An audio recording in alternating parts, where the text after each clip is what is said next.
How freaking creepy is this story? If you've been following along, we've been going through stories from the search and rescue officer, Rob. He shared another one, and it comes from one of his fellow search and rescue officers, and we're going to call her Kay. Kay says that when she first started as an SAR officer, she'll never forget this one because it got a lot of attention with the media. So a family was hanging out in the forest near the entrance of one of the parks. It was the mother, the father, and 2 little boys, both under the age of 5. Kay says at some point during the day, just out of nowhere, one of the boys just vanishes. She said a massive search ensued, but it was like there never was a second kid to begin with.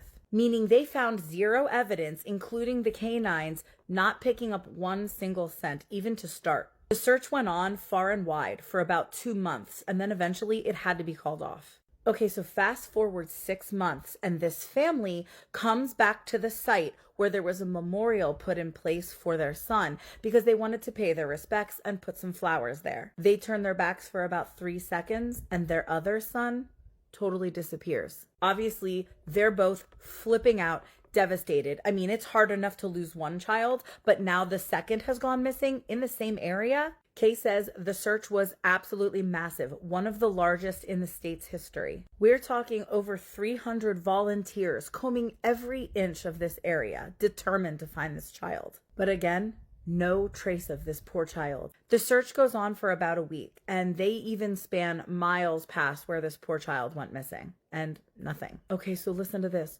2 weeks after that, somebody who was searching for this child 15 miles away from the designated searching area finds this kid. Everybody assumed that this poor child had passed away, but when they discovered him, he not only was still alive, he was in really good shape. So Kay and her team go out to retrieve this child, and they cannot believe their eyes when they see him. His clothes are clean. He has no dirt on him anywhere, and he doesn't appear to be traumatized or upset at all. The volunteer found this child just sitting on a log, playing with a little twig bundle that was bound together by some old rope. So Kay asks this boy, "Where have you been? Who were you with for these last few weeks?" And the child says he was with the fuzzy man. So I guess Kay totally believes in Bigfoot. So she got really excited about this, and she's asking him, "What do you mean by fuzzy? Like covered in hair?" Thinking that that's what it might be. And the boy says, no, he didn't have any hair like that. He was just a fuzzy man. Like he looked blurry when you looked at him. He literally said, you know, when you close your eyes, but not all the way closed. He said the man came out of the trees and took him deep into the woods with him. He goes on to say that he slept in a hollow tree and the fuzzy man gave him berries to eat when he was hungry. Kay asks, was the man mean or did he scare you? And the kid said, no, he wasn't mean, but I just didn't like how he didn't have eyes. Oh my God, you guys, it gets even creepier. The child goes on to say that he was being kept inside this tree by the fuzzy man. He said he was allowed to play in a very specific clearing, but if he tried to wander too far, the fuzzy man would yell at him very loud, despite not having a mouth. The child said that when he got scared at night, the fuzzy man made it go brighter. And for comfort, he's the one who gave the child the twig bundle. Oh my goodness. Okay. And so then he says the fuzzy man said he was going to keep him, but then he decided he needed to let him go because he wasn't the right kind. You know, whatever that means. And with that, he couldn't really or didn't want to elaborate more. And everyone is left just scratching their head about this. They then renewed the search for the brother. The child said he had no idea where his brother could be, and the brother was never found. Like, how freaking crazy was that story? You know, I really love the outdoors. I love the woods. I love camping. And after this series, I'm starting to question my feelings on that. So let me know what you think, and definitely follow if you haven't already, because I've got a few more search and rescue stories. We listen, we don't get scared, and we don't judge. Let me tell you guys a story time of this pastor that went to my traditional healer of a friend. And my friend did the thing so that he can get money out of the church, the people, obviously. And one day my friend invited me to that same church. So, One time, me and my traditional healer, a friend, we're sitting, we're chilling, we're talking, it's nothing major, it's fun, it's nice, sharp. This man enters, and obviously he's there to consult. Sharp, he gets there, he's driving like a really mid-car, there's just nothing about him that screams money at this point. Sharp, my friend, they go inside the Ndumba, they do their things, and my friend is like, they're gonna go to the water. Right? So he takes out like a stack of cash and he gives it to my friend. Shapo, she's like, if you're not scared, let's go, accompany me. And I said, girl, yes. I went with them. Right? We get there to the water and they're throwing like he took out like a really like a lot of money. I think it was a loan or something, and then he just kept on throwing it in the water. I couldn't hear what they were saying because I was sitting inside the car and I was just observing from like afar, right? So my friend is just throwing water on him and sharp. They eventually finish with whatever. Man goes about his way. Me and my friend continue. She doesn't really discuss her client's business with me unless sometimes I ask, but I really am not interested, because it's confidential, yeah. How sharp, unless it's someone I know. Okay, sharp.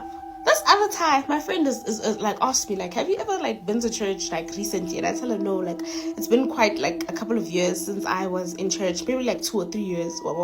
She's like, oh girl, I want to invite you to my pastor. My pastor is a powerhouse, like he's a really great pastor, whatever. And the first time I told her no, she kept on convincing me, and I said okay, sharp. Finally I said okay. When we get to her church, there's another pastor that's speaking. We're sitting down, we're singing, they preach sharp. After preaching, they ask the main pastor, the senior pastor, to come and preach. When I tell you, I looked at the person standing at the pulpit. I was like, excuse? It was the exact same person that went to my friend, I don't know to do what. He's a different man now. He reeks of money. Like he was wearing these Gucci shoes, a nice suit, but the Gucci shoes obviously are expensive. And I was like, eh. And you know what's crazy? That very same day, he was preaching about how traditional healers are demonic and the church should focus on the church only and not go to traditional healers because those people mislead people. And people were shouting fire. In my head, I'm like, if you only knew that your friend is a friend of those traditional healers, but it's okay. So like we're there, he's preaching, he gets off like the pulpit and he walks across the people and he's just throwing his hands and these people are fainting. I knew that, guys, I just knew that whatever that was making those people faint was not the Holy Spirit. It was definitely not God, because I know where you've been. I just knew it. So he goes around, he's just praying for people, whatever. And then, as he's walking past my row, I'm looking at him. He side-eyes me like, just a little bit, but he continues with his message. And I was like, hey, hi, as he's doing that, like something in me told me to go to the bathroom. It was 30 minutes into church. No, 45 minutes into church.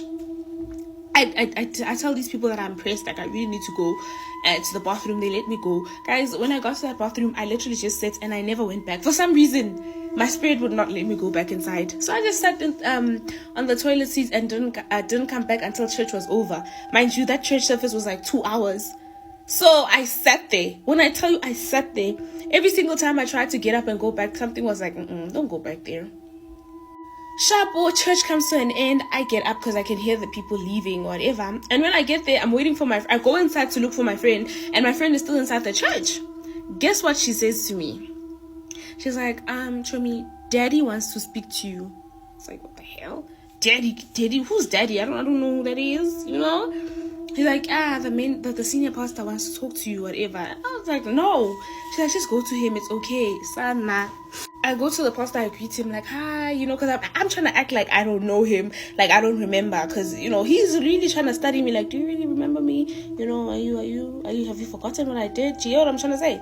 So I was like, hi, and he's like, please call me Daddy for future references. Excuse.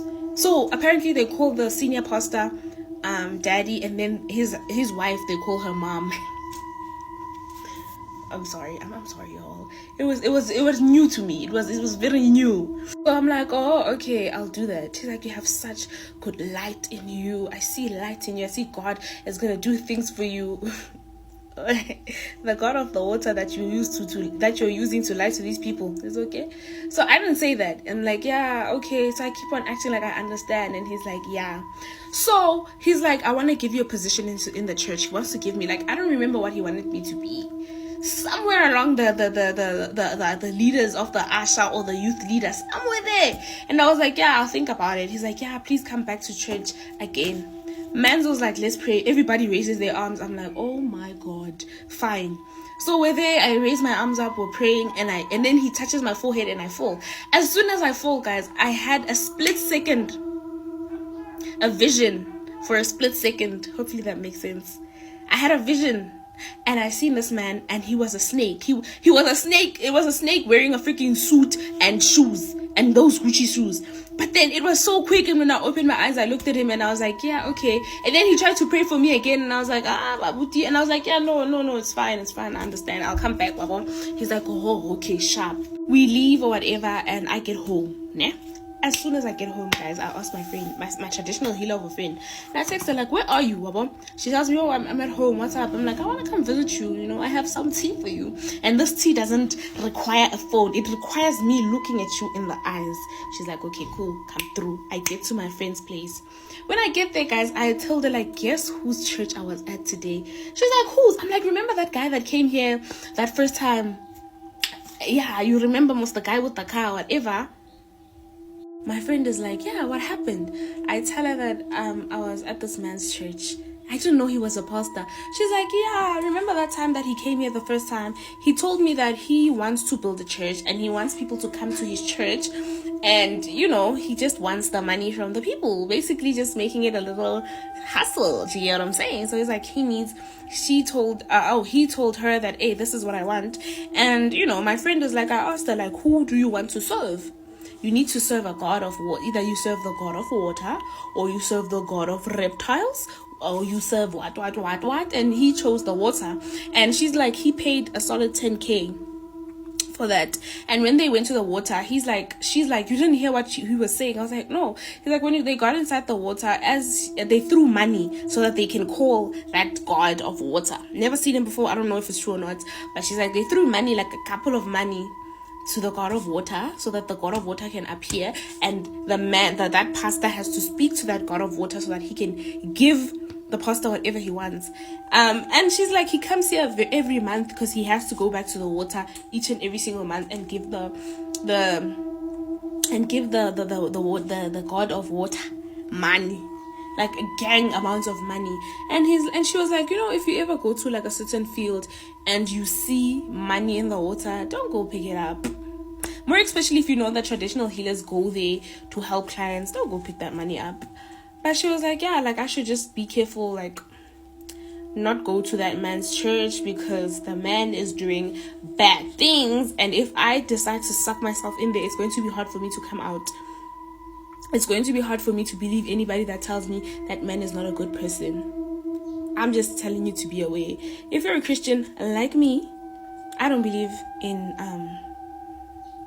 in traditional healers. I believe in God, and I don't judge anybody because, like I said, I have a traditional healer of a friend. All I'm going to say to you as a fellow Christian is have the spirit of discernment.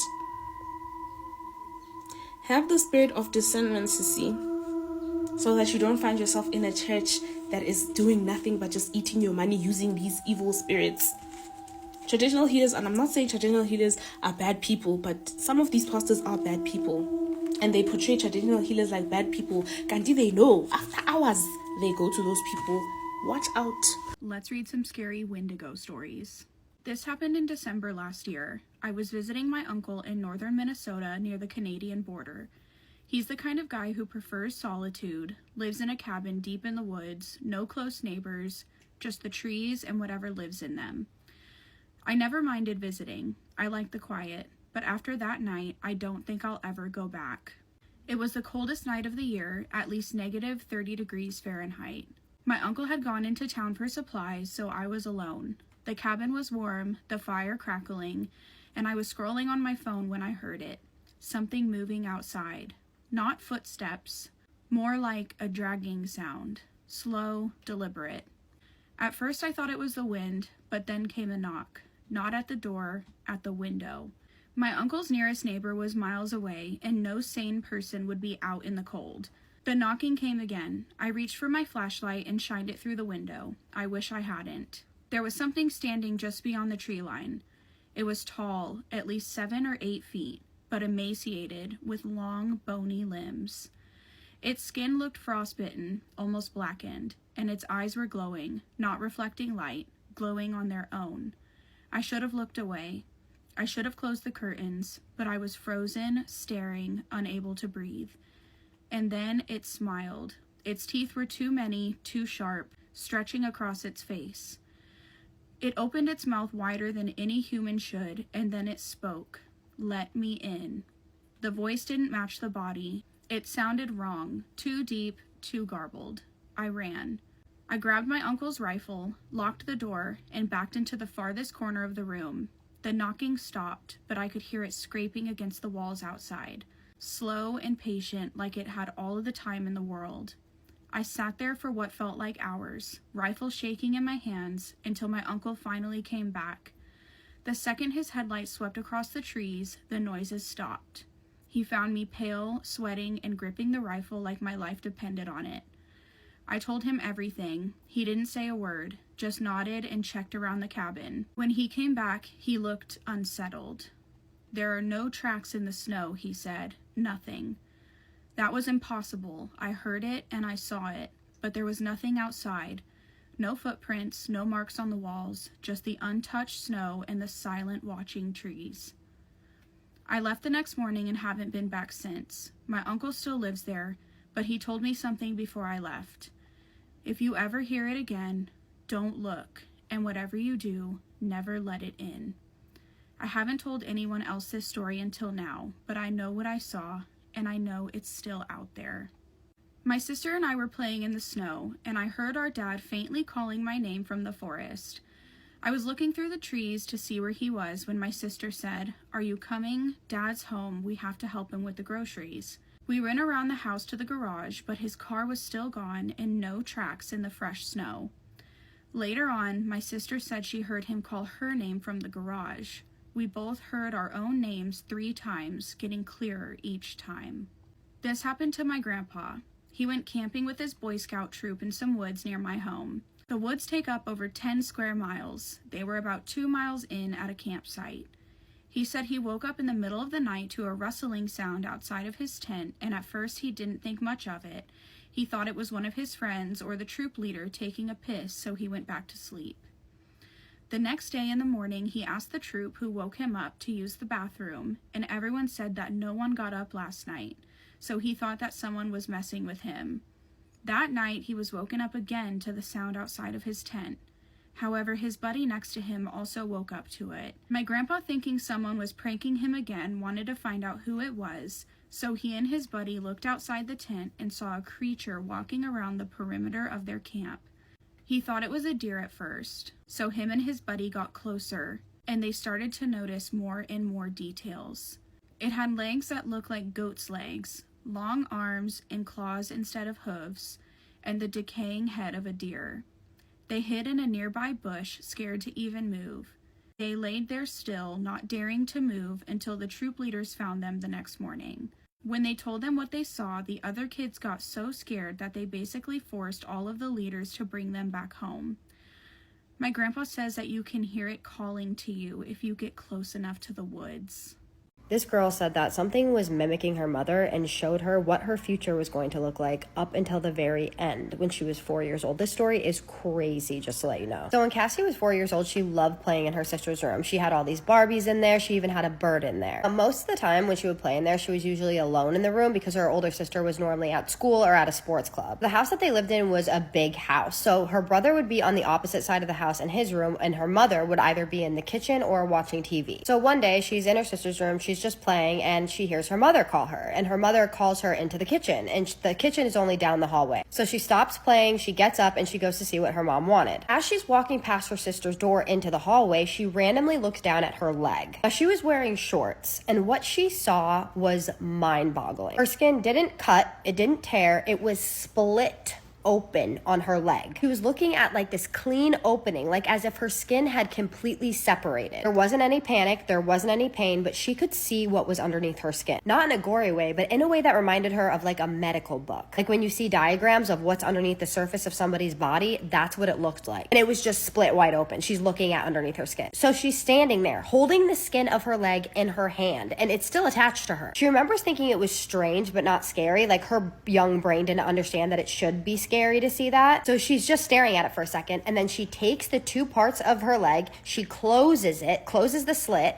and it just heals right in front of her eyes. She then walks into the kitchen like nothing happened and just goes and greets her mom. But this is when things get even weirder. Her mom asks her to go downstairs in the basement and get some candles, and now this was the day before Christmas. The basement had almost no light because the light was broken, and so it was dark down there, and she was scared of the dark. She was only 4 years old, and her mom knew this. She said that the way that her mother said it just felt wrong, like her mom didn't look at her when she spoke. She also explained her mom to be very loving and warm, and she said that in this moment she was not. She was very cold and distant, almost like she wasn't fully there. She doesn't question it though. She goes downstairs. When she opens the basement door, everything looks normal until she notices one candle lit in the middle of the room, just completely by itself. She said that in this moment she was confused, but she was also curious. Like this didn't make sense to her, but she was curious and forced, so she walks right towards it. She said she was taking very small steps. She felt very unsure. Then everything just goes black. She fainted. She said she didn't realize she fainted until she started seeing things, not clearly, but flashes of things. Flashes of things like being in the hospital, like being at a river with her parents. She remembers standing by her father at the river, and she remembers this river was signifying something. She felt like it was signifying something. She said none of this made sense at the time, but later on it would make sense because all of these things would actually happen to her. For instance, she recently just experienced one of these things. She was just in the hospital with a broken nose, and that is what she saw in her flashes or her vision. She also did stand next to a river with her parents and next to her father. But this all happened later in life, not before. The strangest part was the last vision. She felt like she was in an office meeting room. She said in her vision she was in this meeting, and then suddenly she's just on the floor, and there's stuff all around her that I cannot say. Just use your imagination. And there's a lot of it. And in this moment, she realizes that she's passing away. And then just like that, she wakes up. When she wakes up, she's curled up on the basement floor with the candle in her hand. Now, she ignored this again because she was a kid. So she just gets up, she walks upstairs, and she goes and gives these things to her mother, the candles. Except for this time, her mom is normal again. And she goes to hand her mom the candles, and her mom is super confused. She just says, "Thank you," doesn't understand why she gave them to her, but that's it. To this day, she does not think that that woman in the kitchen before was her mother in that moment. She thinks it was someone or something trying to warn her. So what do you guys think of that story? I thought that was so story. I wish I could have actually read it to you like it was read to me, but I can't on here because it was crazy. Like, I hope I explained it enough to where you guys kind of got the gist of what I was saying, but the whole leg thing, I wonder what that signifies. Like, and then it just healed right away. That's wild. And how she just had all those visions and all of them have come true except for the last one. That is terrifying. Has this ever happened to anyone else? Anything like this? Because I would be so curious to know. And if she is going to pass this way, do you guys think there's any way for her to intercept that? Because that's a terrifying feeling, knowing that every vision that you had came true except for that one, obviously. That's scary. So if you guys have any suggestions, drop them below. If you have any comments, any thoughts, drop them below. But please, as always, be respectful. Story time about a woman who made a pact with, and in exchange for favor, she would hand over innocent souls. The person who submitted this does want to be anonymous, so let's call her Maggie. Maggie had just recently graduated from nursing school and started working night shift at her local hospital. Now, Maggie does not want me using the name of the hospital or anything associated to it because she doesn't want this story to get back to her somehow. The night that this happened, there had been an elderly woman that had been admitted into the hospital under Maggie's care. Maggie says that from the moment she came across this elderly woman, something about the old woman just didn't feel right. Maggie went ahead and took the woman's vitals and kind of briefly talked to her, but the woman was very rude and standoffish, so Maggie decided to just kind of back off. As the night progressed, Maggie came across one of her coworkers who looked a bit unsettled. When Maggie asked her coworker what's going on, the coworker told her that when she was walking past the old lady's room, she heard a bunch of laughing and like voices, almost as if there was like a group of people in the room with the old lady. Thinking that maybe somebody had snuck in past visitation hours, she went ahead and opened the door to check on her. But when she walked in, the room was completely quiet and there was no one in there but the old woman. A few hours go by and now Maggie happens to be walking past the elderly woman's room. When she does so, she herself hears the laughing and the talking and the commotion coming from the old lady's room. When she opens the door, it's complete silence once again. But this time Maggie decided to walk up to the old lady and ask her who she was talking to. The old lady just kind of stared at Maggie for a really long time, like just very blankly stared at her. And then she told her that tonight, the youngest patient in the whole hospital was going to pass away. Maggie told her, how could she say something like that? Like, what was that about? And then the old lady didn't respond to anything else, and she just stood quiet and just stared at Maggie. Maggie really didn't like the feeling of that, but at the same time, she's thinking maybe this old lady has some sort of mental issues that we haven't like come across yet, or she's just being like hallucinating, so she decided to just kind of brush off that whole encounter. Now, the next day when Maggie comes into her regular shift, she comes across one of her coworkers who is crying. When Maggie asks the coworker what happened, the coworker tells her that one of their babies in ICU had passed away. Like, the baby was doing well, and out of nowhere, he just got complicated and didn't make it. When Maggie went to check, like, the baby who had passed away, he so happened to be the youngest baby that they had at the hospital at that time. After that, Maggie dreaded treating the old woman. Like, she hated going into this old woman's room. But now the old woman didn't look angry anymore. She looked satisfied. And it was almost like she could hear or she could read what Maggie was thinking about anytime Maggie was in the room with her. The following night, another infant passed away. When Maggie went to check up on the old lady told her that she was leaving the following day and that she only needed to deliver one more soul. When Maggie asked, deliver a soul to who? The old lady responds with, to him. Maggie automatically walked out of the room completely shaken up.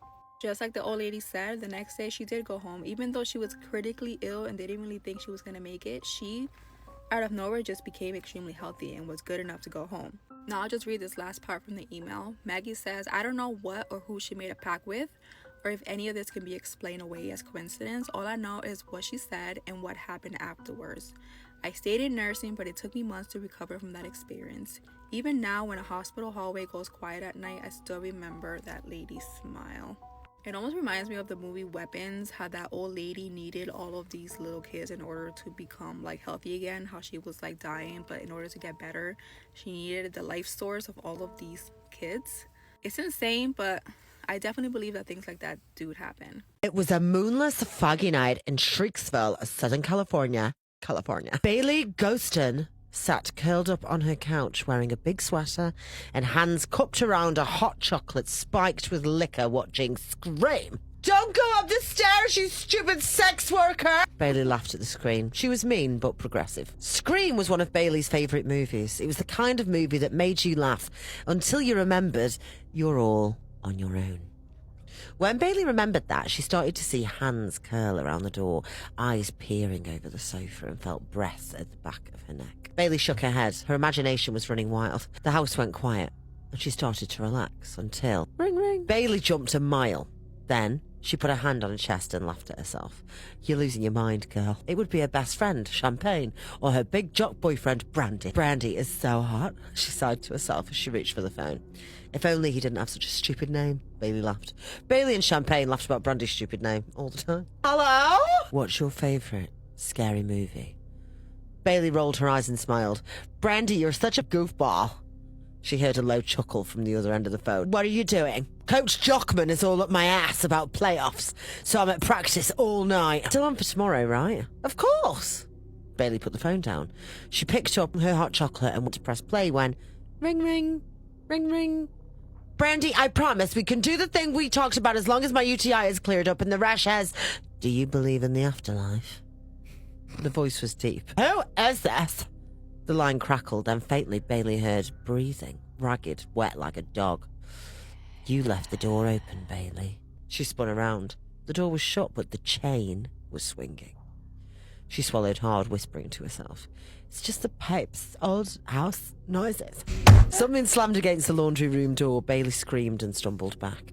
A slow creak followed. The door was opening. Bailey snatched up her phone and bolted down the hallway, heart hammering. She ducked into the kitchen and pressed her back against the counter, forcing her breathing to slow. Her shaking fingers dialed the only person that she could think of. Champagne. Pick up. Finally, the call connected.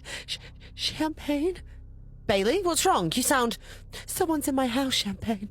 Bailey hissed. The power's out and there's something here. I heard it move. Lock yourself in a room. I'll call the police. Stay on the phone with me, okay? Bailey darted for the stairs, whispering into the receiver. Surely I should run outside, right? Locking myself into a room just seems a bit stupid. I mean, this isn't some kind of dumb ghost story. Bailey, get into a room now! A thud echoed from the base of the stairs. Then another. Slow, deliberate footsteps climbing toward her. Bailey ran into a bedroom and slammed the door shut. She shoved a chair under the handle. The footsteps stopped right outside. She pressed her head against the door, listening. Silence. Then a whisper. Bailey. No. She froze. The voice was low, raspy. Listen to me, Champagne said through the phone. Don't make a sound. Bailey pressed a hand over her mouth. Eyes glued to the door. The knob began to turn, slowly. And the chair scraped against the floor as it shifted. And then the door exploded inward. A tall, shadowed figure lunged into the room, a flash of silver glinting in its hand and a phone held against their face. Bailey screamed and dove for the window. The glass shattered as she tumbled out, landing hard in the wet grass below. She scrambled to her feet and sprinted toward the trees, still clutching her phone, and turned around. And there was the figure, dressed entirely in black, the ghost face mask covering their face. Bailey froze, phone pressed against her ear. I can see you, Champagne whispered. Oh. Her voice low, teasing. Bailey swallowed hard, heart hammering. Champagne, this isn't funny. Why are you doing this? It is funny, Champagne said, and her chuckle slid through the line. She pulled the mask from her hand. I think you're going a little bit overboard, Bailey. Remember, this is only a practice run. Bailey exhaled, the tension in her shoulders loosening just a fraction. I have to admit, Bailey laughed. I got really carried away that. Those sounds, those noises, you're way too good at this. Okay, she said, her voice shaking with adrenaline and excitement. So I run and you... Yeah, Champagne interrupted, amused. You scream, run, and I chase. Then we'll gut him like a fish. Exactly like we'd rehearsed. Brandy won't see it coming. Bailey's stomach twisted at the thought, but a thrill ran through her. Their plan was flawless. When the real night came, when Brandy was here with her, everything would be perfect. They'd kill Brandy, and then it would just be the two of them. Her and Champagne together. Could she have broken up with him? Let him carry on living? Sure. She scratched her pubic thatch. But he was the one who'd given her these damn pubic lice, and he would need to pay. They both ran back inside the house laughing. When the door slammed behind her, Bailey hit the ground laughing, soaked in rain and adrenaline. Champagne appeared, grinning, scratching her own crotch, and whispered, one more time before the real thing. You ready, Bailey? She walked back into the house, back onto the sofa with a hot chocolate, and pressed play on screen, ready to start again. Happy Halloween, she whispered to herself. Ring, ring, ring, ring.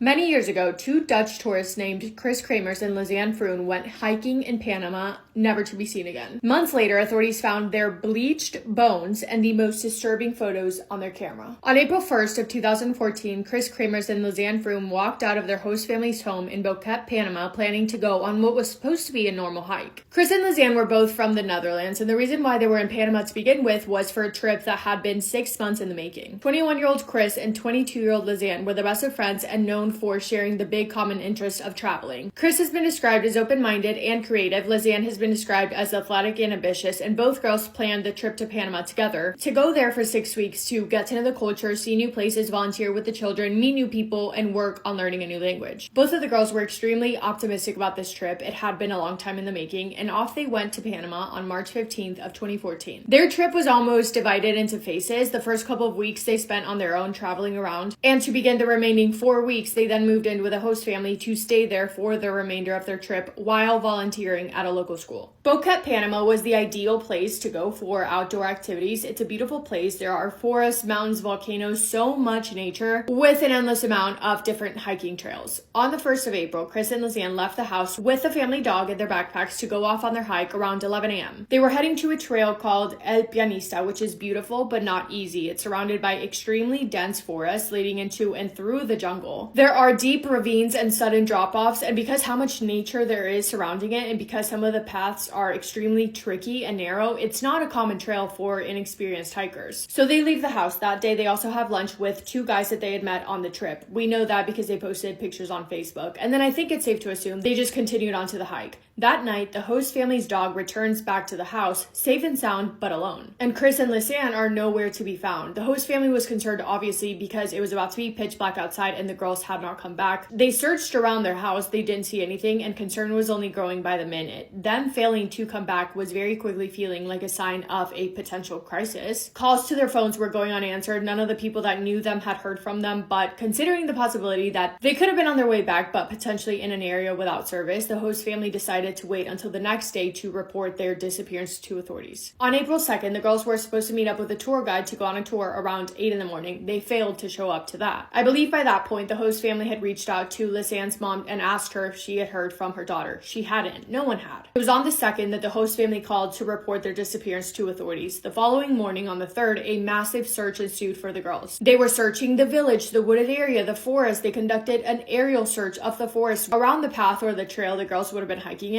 I can imagine it feels impossible when you have an area of that size to search through, because it would feel like they could be everywhere yet nowhere at the same time, because it's all just dense woodland. I cannot imagine. They had officers, detectives, volunteers, dogs, air searches, but they found nothing. By April 6th, both Chris and Lisanne's parents had flown to Panama to help in the search in looking for their daughters. With them, they took detectives from the Netherlands to help as well. The families offered a $30,000 reward for any information that would lead them to their finding their daughters, and the massive search party continued. There was a full-scale search in the forest for 10 days, but then days turned into weeks. 1, 2, 3, 4, 5, 10 weeks passed without any sign of the girls whatsoever. It would not be until 70 days after they disappeared that authorities would get their first clue of what could have happened to them. A local woman came across a blue backpack saying that she had found it along the banks of a river far away from the trail in which the girls were supposed to be hiking in. Inside the blue backpack were $83 in cash, 2 pairs of sunglasses, a water bottle, 2 swimsuit tops, Lisanne's passport, a digital camera, and both of their cell phones. Finding the backpack where they did was odd in itself because it was randomly so far away from where the girls would have been. But finding out what they did from the camera and the cell phone only made things weirder. And to be honest with you, it only added to the concern and the confusion. The items inside of the backpack were in perfect condition. They were not dirty at all, as you could probably imagine with them being out by water and trees and humidity in the sun for presumably 10 weeks. But no, they were all clean, and the pictures investigators found on that camera paint a very scary picture. Well, first, their cell phones. It looked like their phones had remained in service for 10 days after Chris and Lisanne disappeared. But looking at the call logs, it was clear that the girls had attempted to call for help. They started trying to call both 911 and 112, so remember, they left the house April 1st around 11 a.m. The first sets of calls were made on April 1st, shortly after 4:30 p.m. More calls were then made on the 3rd and then on the 6th. They tried to call 77 separate times, but because they had poor reception, only 1 out of those 77 calls successfully connected, and even then, it only connected for 1 to 2 seconds. Phone records also show that on the 6th, several attempts were made to unlock Chris's phone by putting in the wrong password over and over and over again. The last activity on their cell phones were from April 11th and then nothing. And what they found on the camera is so odd, it's going to leave you with more questions. The camera recovered from Lisanne's backpack contained hundreds of photos, kind of split into 2 different groups. So first, there were daytime photos taken April 1st. They were taken early on in the hike on the trail, presumably when they had just began their hike. Those showed Chris and Lisanne smiling and posing along the trail. Clear weather, daylight, normal pictures suggesting that there was nothing weird about the hike. The hike started off normally. But then, the nighttime photos taken April 8th. About a week later, the camera captured 90 photos taken during the night between roughly 1 in the morning to 4 in the morning. Those photos included almost complete darkness, illuminated only by the camera's flash, close-up shots of rocks, tree trunks, a plastic bag, wrappers, pieces of papers, what appears to be Lisanne's hair possibly tied back or dirty, no clear images of either of their faces, but also no sign of another person. There was really no explanation as to 1, what was even going on in the pictures, but 2, as to why they were taken. The weirdest pictures, to me, it looks like they almost were taken by accident, but there was one picture, the most concerning, that showed the back of Chris's head with what looks to be an injury. After finding the backpack, they decided to conduct another search, but this time in a different area where the backpack was searched instead of where they would have been hiking in. And things only got more and more disturbing. During that hike, investigators found Chris's shorts neatly folded along the edge of the river. And in that same area 2 months later, they found a pelvic bone and a foot inside of a boot. Soon after that, more and more bones kept being found, a total of 33 additional bones. DNA analysis confirmed that the bones belonged to Chris and Lizanne, yet there was not enough evidence to literally determine anything at all, not even a cause of death. And here's the thing, Lizanne's bones had a normal amount, expected amount of decomposition on them, with even some skin still on them, but Chris's bones, on the other hand, were eerily clean, like bright white, to the point that it's been said that they were bleached. In the same area, you have bones in two completely different states. I've also read mixed reports as far as animals. Some reports say that there was no sign that animals had gotten to the bones, but others say that there were. But a Panamanian forensic anthropologist stated, quote, "There are no scratches of any kind on the bones, neither of natural nor cultural origin. There are no marks on the bones at all," end quote. To this day, what happened to Chris and Lizanne remains a mystery. The most talked about possibilities are that, one, they got lost, could not find their way back, and they survived for a couple of days before getting really ill and then passing away because of the heat and lack of food and water. Two, that one of them could have gotten injured, the other one stayed to help, but they couldn't move far or seek help. Three, that there was foul play involved, that they came across a dangerous person and that someone was responsible for what happened to them. Or four, that a tragic accident happened to them, such as falling down a ravine, falling into a river, things like that. I've said this before, I'm not one for conspiracy theories. I think that a lot of them get out of hand and pretty crazy and just too much. I would rather stick to the facts. I would be lying though if I said that the bleached bones do not keep me up at night. And I feel so terrible for their families that just never got any answers at all.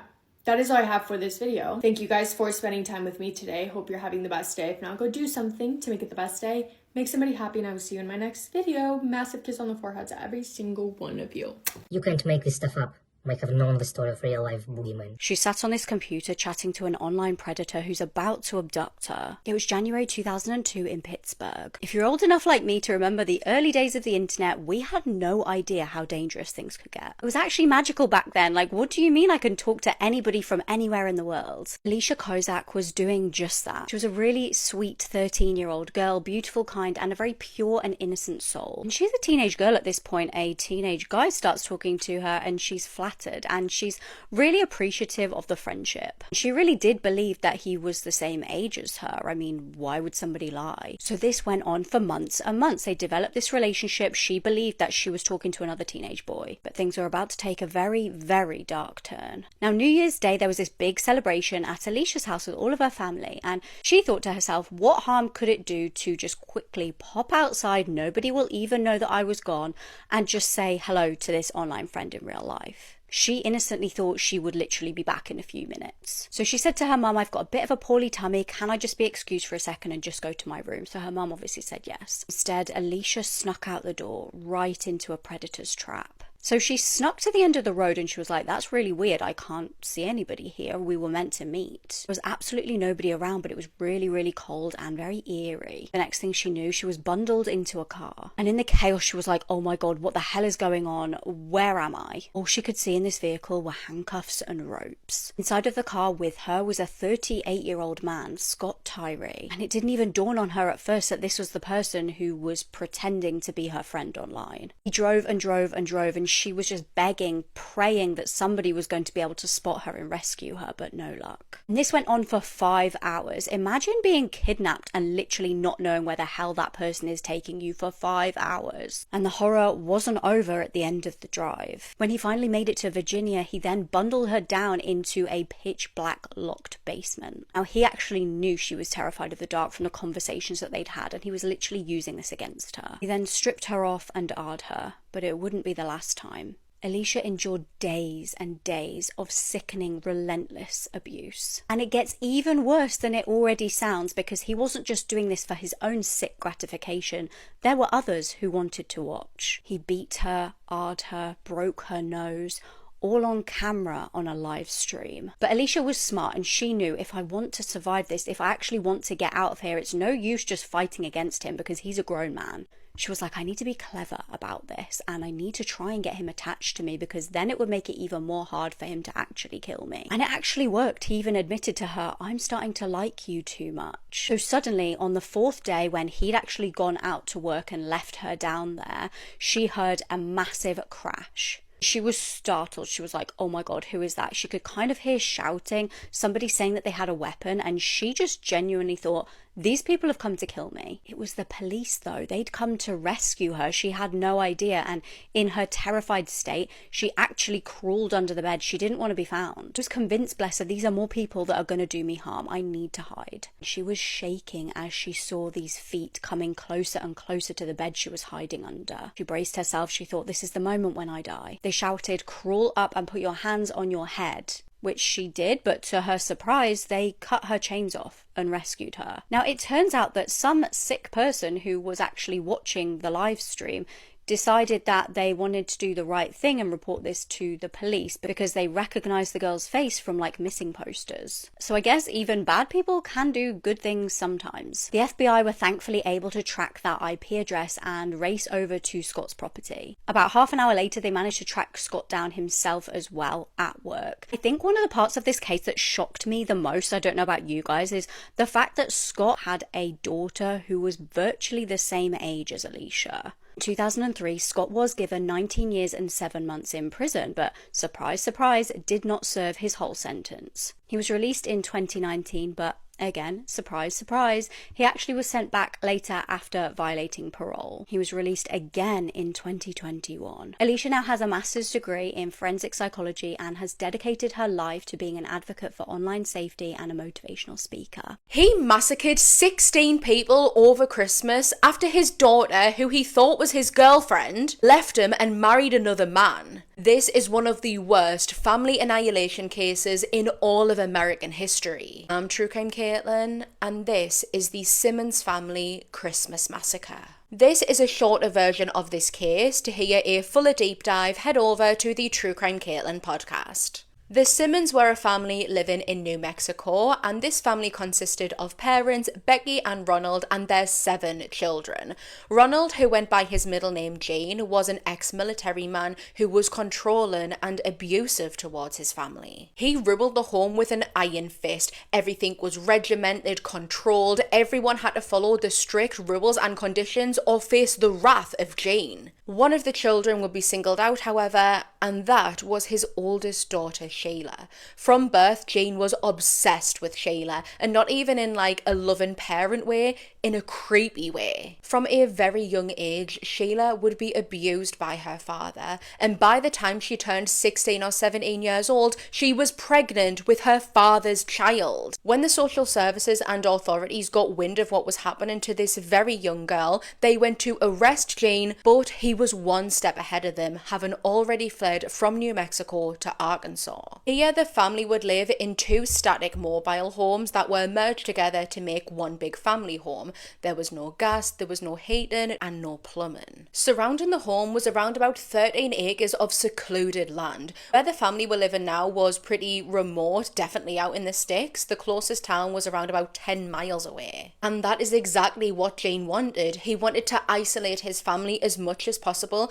because isolated people are easier to control. Shayla would go on to give birth to baby Sylvia, and extended family would say that following this, she almost became like Jane's second wife. He would be very inappropriate towards Shayla, and he wasn't bothered about hiding it from anyone, even in front of his wife Becky, who felt resentment towards her daughter because of the abuse. After so many years of living under Jane's rule, some of the older children began to rebel against them. Naturally, there was only so much of this that they could take. The 2 older sons had already moved out, got married, started their own families and their own lives, and none of them wanted anything to do with Jane. However, Jane's world broke in half when Sheila did the same. She had met a man named Dennis who she would go on to marry and have a son with. She felt safe with Dennis, and so she confided in him everything that had been happening with her father, and Dennis promised that he would always protect her and Jane would never hurt her again. Jane, though, tried all which ways that he could to win Sheila back. He honestly felt like his wife, his girlfriend, had left him, kicked him to the curb, didn't want him anymore, and went with another man. Not that his daughter had just getting a boyfriend. When she refused, sticking to her guns, Jane would write her a terrifying letter, which read in part, quote, "You have destroyed me and you have destroyed my trust in you. You have caused me a great deal of pain, suffering, sorrow and loneliness. Well, you're going to regret that. I will see you in hell." Sheila would have no idea that these were not empty threats. Her father meant every single word that he said, and he was about to go on to commit one of the most haunting crimes in American history. On the 22nd of December 1987, Becky waved off her 4 younger children as they got on the bus heading for their last day at school. She returned to the family home, going back to bed, cuddling with her granddaughter Barbara. Ronald Jane Jr., also known as Little Jane, was Barbara's father, and they had came back home for Christmas. It was going to be the first one in many, many years that all of the family were going to be together, and everyone was so excited. Little Jane was asleep in bed when he would be awoken by something slamming into his head. Jane had gone out and retrieved a metal pole, which he was now using to beat his son with. When the pole didn't kill him or even debilitate Little Jane, Jane would pull out a gun and shot his son in the face several times, killing him. He then went to the room over the hall where Becky was cradling a hysterical Barbara. Becky tried to plead for their life, but she too would be shot to death by Jane. He then went on to strangle his 3-year-old granddaughter to death. Hours later, when the 4 children, Loretta, Eddie, Marianne and little Becky, all arrived home from school, they would be met outside of their house by Jane, who seemed in a good mood. He told the children that he had a special Christmas surprise for all of them, but he wanted to give it to them one by one, and Loretta being the oldest, she was going to get hers first. She was guided into Jane's private room within the family home, where using a length of fish wire, he would strangle her until she fell unconscious. Then, to ensure that she was dead, he held her head underwater inside of the pail in the family bathroom until he was confident that she was dead. He would then repeat this exact same thing another 3 times to all of the remaining children. The bodies would be dumped into a cesspit that had been dug on the property outside of the family home,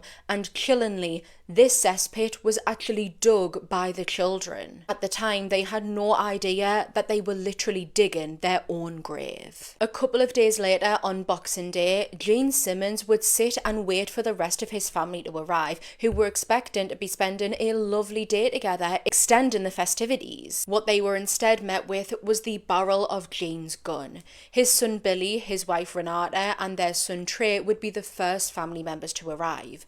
Billy and Renata would both be shot shortly after their arrival at the family home. Their 20-month-old son Trey would be strangled. Sheila's family would be the next to arrive. She would walk into the family home holding Michael on her hip and 7-year-old Sylvia running around her legs. Jane would taunt Sheila for a couple of moments before he then shot her where she stood as she was still holding Michael. Her husband Dennis, who was still outside making his way into the house, heard his wife screaming, followed by the gunfire, and so he raced into the home to protect her. This was the murder that Jane was really looking forward to. To him, Dennis was his arch nemesis, and so he wanted to make it long, he wanted to enjoy it, and he wanted it to be very painful. However, out of all of the murders, Dennis would be the only one to be killed from a single gunshot. Sylvia, who again is Sheila and Jane's daughter, hid behind the Christmas tree in terror as this was all going on. She would be pulled out by Jane, who strangled her to death. Horrifically, Jane would do to Michael exactly what he did to Loretta, Eddie, Marianne and little Becky. After sitting with these bodies inside of his house for a couple of days, Jane was ready to continue his murder spree. He was aiming to kill everyone who he thought had done him wrong. He would shoot and kill a 24-year-old secretary named Kathy, who he had once worked with, who he was obsessed with,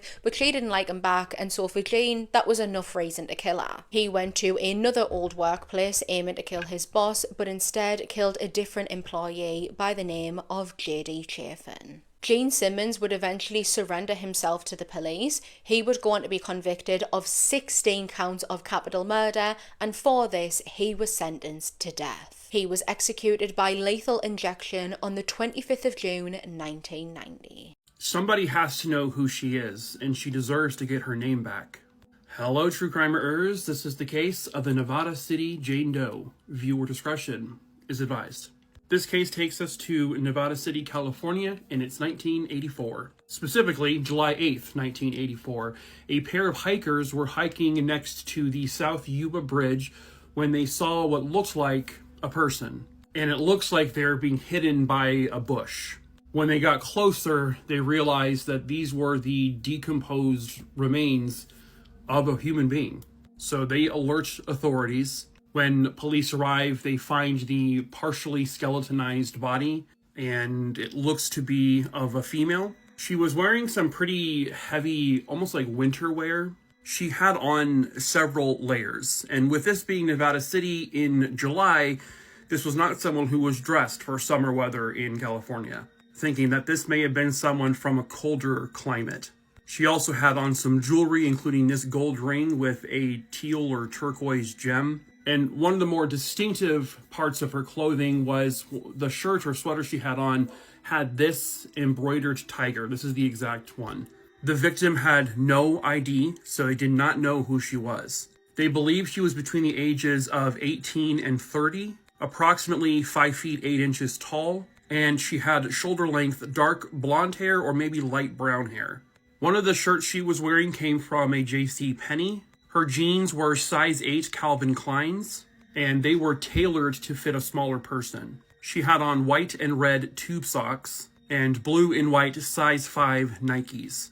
They estimated that her remains had been there for probably a month or so, and she was definitely murdered. This was a homicide victim. They found a black cord wrapped tightly around her neck, and so strangulation, ligature strangulation, was probably the cause of death, but she also had blunt force trauma to her skull.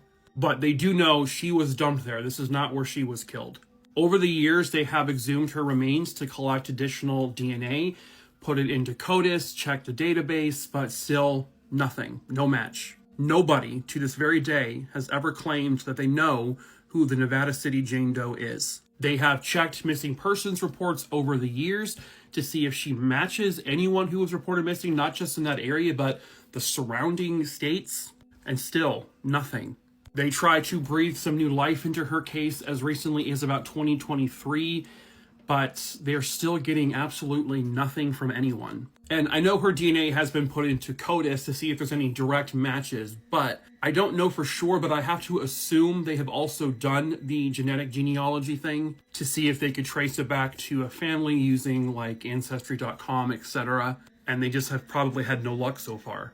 Unfortunately, the genetic genealogy thing is not always going to work because it does rely heavily on family members having put their DNA into these databases. It's just heartbreaking that no one knows who she is. This is a nameless woman who is now buried in an unnamed grave. And she was murdered. That's, it's not fair. Surely someone somewhere out there knows who she is and can help lead to finding out exactly what happened to her. And perhaps that someone is you.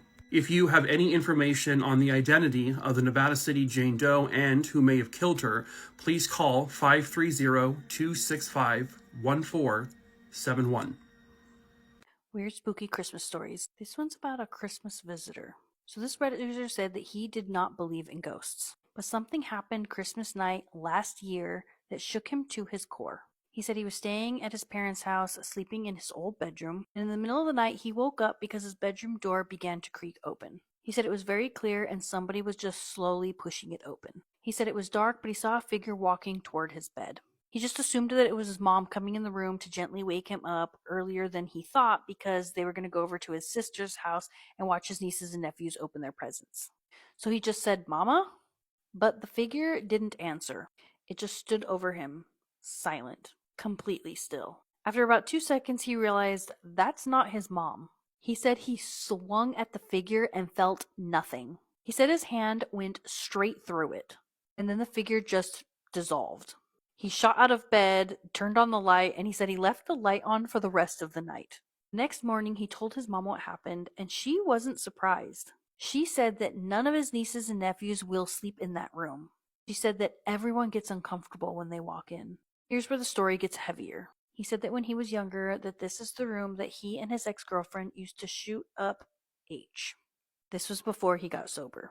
He says he's been clean for 6 years now. He said that he's heard that intense addiction or trauma, even suffering, can leave marks, like an imprint in the space. Oh, and right across the hallway, his grandma passed away. So now the question becomes, was the figure tied to the grandmother? Was it something left behind from the years of addiction and pain?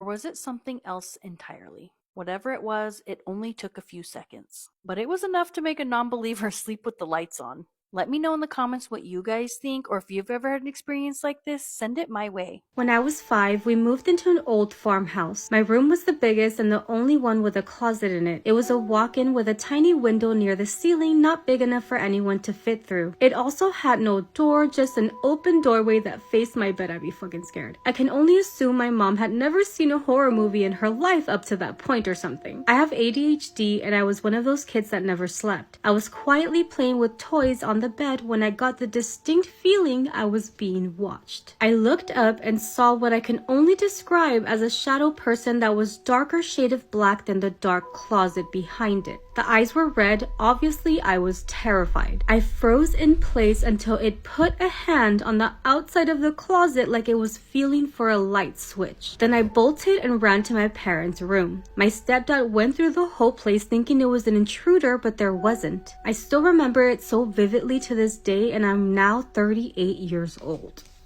Also, the fact that it was feeling for a switch, because normally when you see like a shadow person with the corner of your eye, they're not really like there once you turn to look. No. This shadow person was there and was trying to turn the lights off. What the fuck? What do you guys think?